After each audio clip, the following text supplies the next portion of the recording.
Ladies and gentlemen, Cowboys Nation, buckle up because if there's one thing we know about this franchise, it's that Dallas doesn't just play football. They ignite passions that burn brighter than the Texas sun.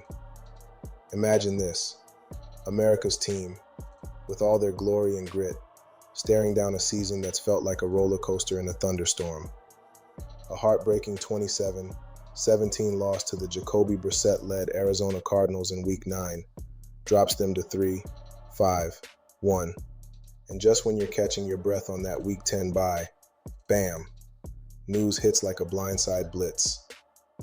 The Cowboys lose a key piece of their offensive line depth to a division rival on the rise. The Cowboys lose a key piece of their offensive line depth to a division rival on the rise. But hold on, folks, because in the spirit of legends like Roger Staubach scrambling for daylight or Emmitt Smith bulldozing through defenses, this team's got that unbreakable DNA. Welcome to your Dallas Cowboys update. I'm your host, diving deep into the drama, the stats, and the fire that's still flickering in the heart of Big D. Let's start with the sting that's still fresh, that Thursday night showdown in Glendale. The Cardinals, playing with the house money under Brissett's steady hand after Kyler Murray's injury woes, came out swinging.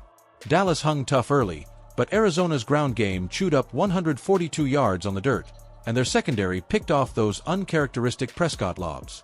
Final score, 27-17, a game where the Cowboys' high-octane attack sputtered just enough to let the desert heatwave turn into a cold reality check. At 3-5-1, they're treading water in the NFC East, a division that's as brutal as a Thanksgiving turkey carve-up with the Eagles lurking. But here's the silver lining that keeps us up at night in a good way. Dak Prescott? The man from Houghton, Louisiana, who rose from Mississippi State Bulldog stardom to become the face of this franchise. He's been a warrior, plain and simple. Despite missing chunks of his supporting cast, think Tyron Smith nursing that pesky back, Zach Martin battling through knee tweaks, Dak's orchestrated one of the league's premier offenses.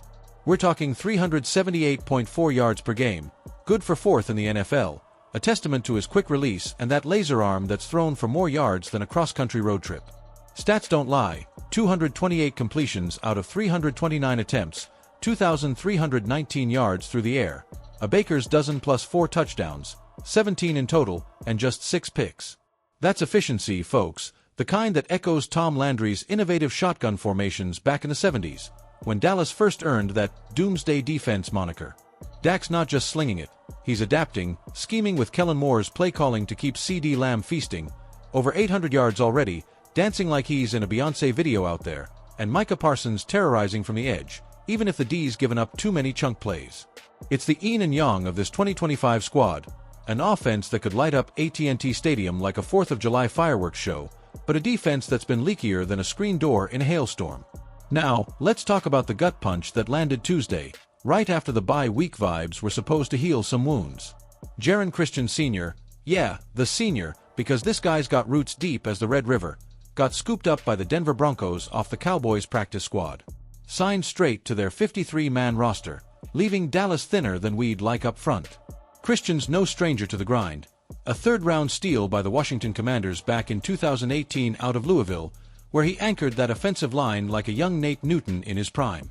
He spent those first 3 years in D.C., battling in the trenches, but football's a nomadic beast, and since 2021, he's bounced from Houston to Kansas City, even a stint with the Rams chasing rings. Landed in Dallas back in early August, impressing enough in camp to snag that practice squad spot after the final cuts. He wasn't starting, yet, but in a league where injuries hit like clockwork, he was that emergency break, the swing tackle ready to step in and protect Dak's blind side.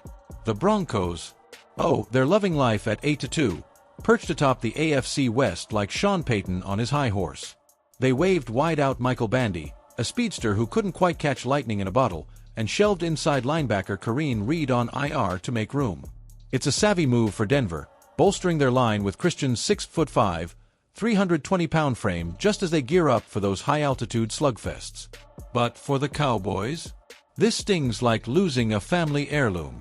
Depth matters in the NFL, especially when you've got a history of O-line woes. Remember 2020, when Dallas front five was a revolving door and the season imploded?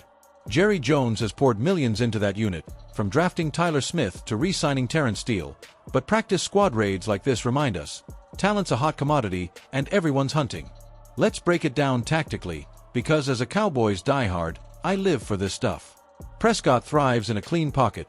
His completion percentage jumps to 72% when he's got 2.5 seconds or more per Pro Football Focus data.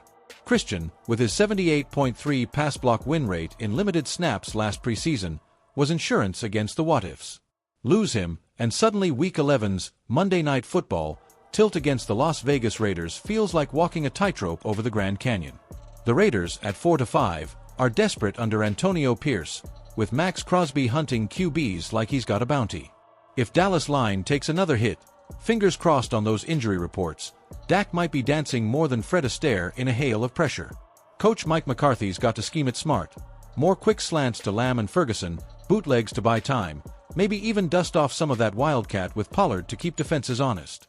It's chess in shoulder pads, and McCarthy's the grandmaster who's won us a Lombardi before. Remember that 2010 NFC Championship run? This could be the spark. Statistically, it's a tale of two seasons for Dallas. That 378 yards per game. Elite, topping their 2023 mark by 12 yards and flirting with the 2014 Tony Romo-led explosion that averaged 390. But the record, 3-5-1, echoes the frustrating 6-10 of 2015, when the O-line crumbled without Travis Frederick. Compare it to the Eagles' 7-2 dominance, Phillies averaging 29 points a game, thanks to Jalen Hurts' legs and that brotherly love rush attack. Giants, 2-7, but Daniel Jones is lurking. Commanders, 5-4, young and hungry. The NFC East is a snake pit, and Dallas needs to strike first. Historically, teams at 3-5 post-bye have clawed back. Think the 1994 Super Bowl champs who started 2-3 and never looked back. Trivia time. Did you know the Cowboys, America's team nickname, came from a 1978 HBO special coined by narrator Bob Ryan? It's fitting, because no matter the skid, Cowboys Nation rallies like it's Woodstock in shoulder pads. Over 90,000 strong packing AT&T every Sunday, cheering louder than a Willie Nelson concert. To get the pulse, I caught up with a fictional fireside chat. Okay, let's call it an exclusive scoop from Dak himself. Picture this, post-practice, sweat still dripping, he leans in and says, "Look, losing Jalen Hurts, man. He's a fighter, just like us. But this team's built on adversity. Remember 19, when I broke my ankle and we still pushed? We're reloading, not retreating." Raiders on Monday. That's prime time for a statement. And from McCarthy, ever the professor, depth's our oxygen. We'll adapt, scheme around it. Dak's got ice in his veins, he'll make him pay. Even a die-hard fan from Frisco chimes in, Broncos can have the scraps. We've got the star, literally, that lone star on our helmets. Time to shine, boys. Looking ahead, predictions?